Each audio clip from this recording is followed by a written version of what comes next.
What's up everybody and welcome to this video where I will be talking about gear a little bit. I actually already recorded this video 3 weeks ago before I sent my camera out for repairs, but the sound quality was really bad with the shotgun microphone, so I have to record everything again.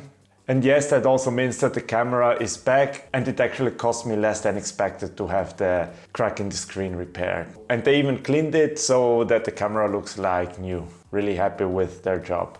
Anyways, in this video I want to talk about gear, specifically relating to the gear that I want to take with me to the world trip. And that means that I will talk about gear that I have, gear that I want to sell, and gear that I want to buy. Or at least I intend to, or I might. Sure, I want a lot, but I cannot afford everything. So actually there's not a lot of gear that I have at the moment that I'm sure that I will be taking with me to the world trip. There are a few things, a couple of things that are, well, technology related, but not really camera related. That would be the Nintendo Switch.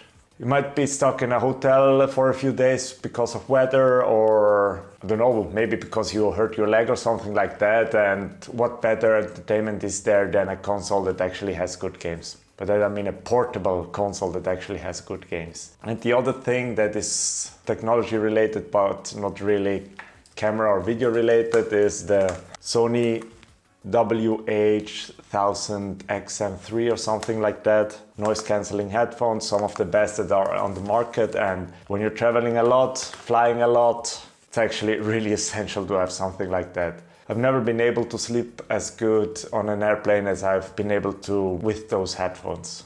And then of course coffee. No, I'm not taking that with me. And that's actually the only things that I have at the moment that I'm sure that I'll be taking with me. Then there's the Nikon Z6, of course, that I've already made many videos about. And at the moment, I think I will be keeping this camera because I actually really like it, even considering all the downsides. And I'm not really at the place where I can afford to buy into a new ecosystem of camera with lenses. The good thing is that if I keep this camera, I can take my Nikon 70-200 lens, 70-300 lens.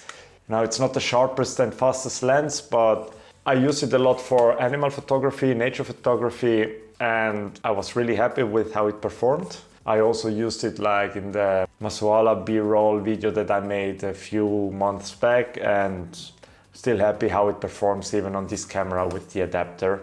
So if I keep this camera, I will be keeping this lens. And then there's a few things that I'm sure that I will be selling. That's the GoPro Hero 7. Well, as you've seen, it's not up here anymore. That's because I've already sold it. I've actually gotten good money for it. I didn't expect to sell it for that price that I did sell it for. Really happy with that. And as a replacement for this one, I'll probably go for the GoPro Hero 8, but I'm not sure yet. Maybe it's gonna be the Insta360 1R. Well, I think that's the only other option because I don't see why I should get the DJI Osmo Pocket. But the GoPro Hero 8 has supposedly a very good microphone built in, so I can use it for vlogging without having to carry a big setup around with me. I might get the Insta360 1R because that has the possibility to use it as a 360 camera and an action cam, because I do like the idea of having a 360 camera also for the world trips. I mean, they are pretty light and small, so it's not like they would bother me. And it opens a lot of possibilities on how to film and edit a video. But if I get the GoPro Hero 8, I guess I might get the Insta360 One X or something like that. It's a 360 camera, of course, it will be a lot more money, but anyways, I haven't decided yet. Another thing that I've got at the moment and that I do intend to sell for sure is the Nikon D7100. This is actually the first and the only DSLR that I ever bought. I bought it pretty soon after I've gotten my first job, and the first time I used it was in Iceland. I'm actually really happy with the performance of this camera, but DSLRs are a thing of the past in my opinion. I really don't see the point of using DSLRs when mirrorless cameras have come this far. I mean, this is a crop sensor camera, so this means that the sensor is smaller than on the Nikon Z6, but it's still a bigger and heavier camera. The focus points don't reach to the edges. The viewfinder is an optical viewfinder instead of an electronic viewfinder. There are so many downsides to DSLRs compared to mirrorless cameras. The only very good thing, of course, is the battery. DSLRs use way less power when doing photography, so the battery has to be recharged way less than on a mirrorless camera, because over there everything is electronic. But besides that, I really don't see the point of using a DSLR camera. So yeah, if I'd go on a photography trip for 2 weeks without any possibility to recharge any batteries, I would see the point of using a DSLR. But for any other situation, especially when doing video, nothing goes above a mirrorless camera. Then there's the DJI Mavic Air, my first and only drone so far, and I've got a love-hate relationship with this one. The DJI Mavic Air was released after the DJI Mavic Pro, but before the DJI Mavic Pro 2. It does have a better picture quality than the DJI Mavic Pro, and it is way smaller than the DJI Mavic Pro. It even fits into a bigger pocket when folded together easily, not even as long as my hand.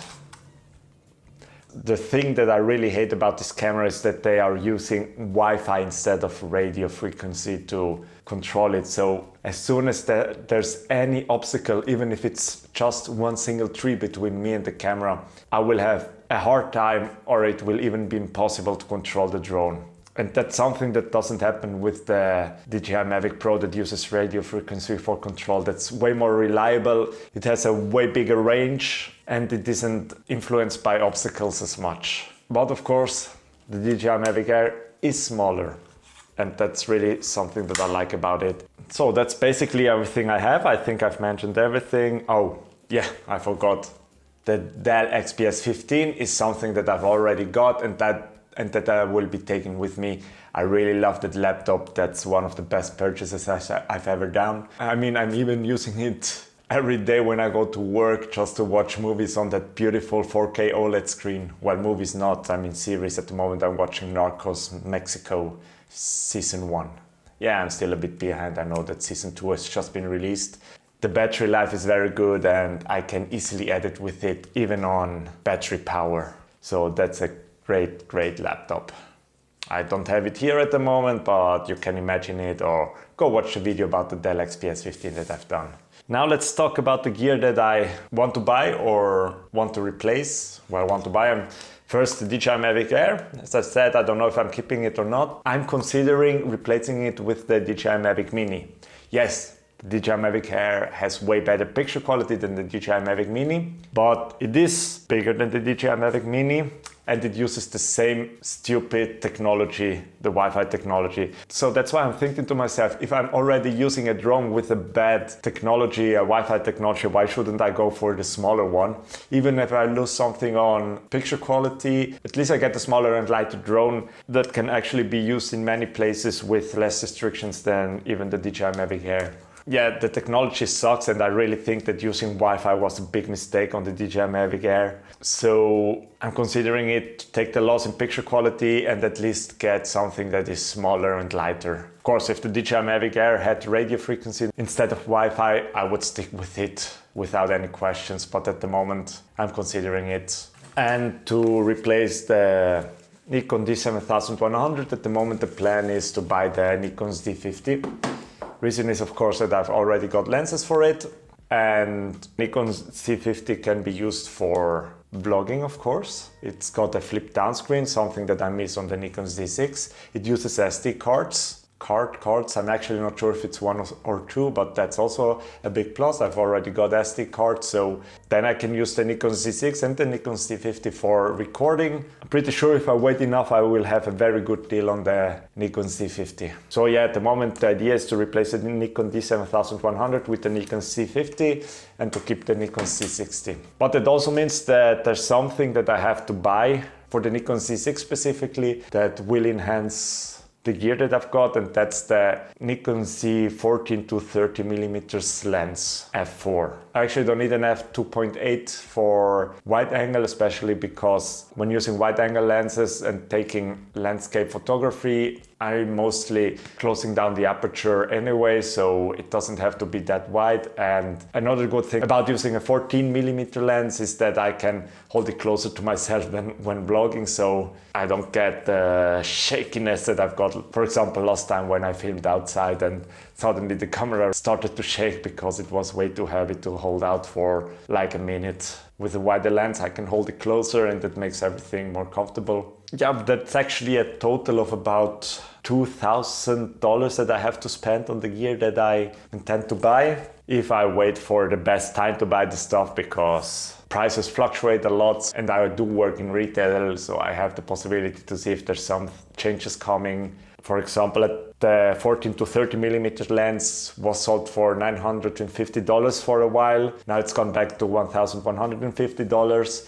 So I'm waiting for it to drop down below $1,000 again before I buy it. And of course, two things that I have to buy, more than two things, accessories to the camera. A good microphone, a good shotgun microphone, probably the Rode VideoMic Pro Plus, or I'm even considering the Rode Wireless Go. Still not sure about that. Then extra batteries for the cameras, of course, especially for the Nikon Z6, and XQD cards. Well, I'll probably get one single 250 gigabytes XQD card for the Nikon Z6, and yes, it's extremely expensive. It's like $350 at the moment. No, more, $380. But that will allow me to record for 4 hours at the best quality, and if I step it down to 1080p, which I can easily do when I'm off the grid, I will have many more hours available on that XQD card. And I think that's pretty much everything that I wanted to mention.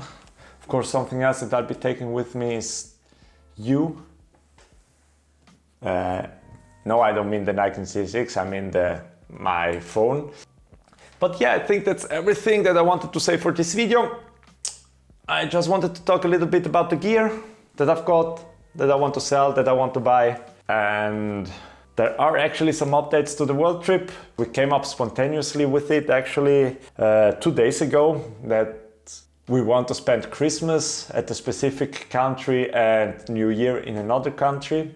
It would be really awesome if that happens, but I won't disclose this in this video. So if you want to know more about the world trip and you want to follow us on the world trip, don't forget to subscribe, because awesome things are going to happen and it's going to be a it's going to be the best time of our lives, to be honest. I'm really sure about that.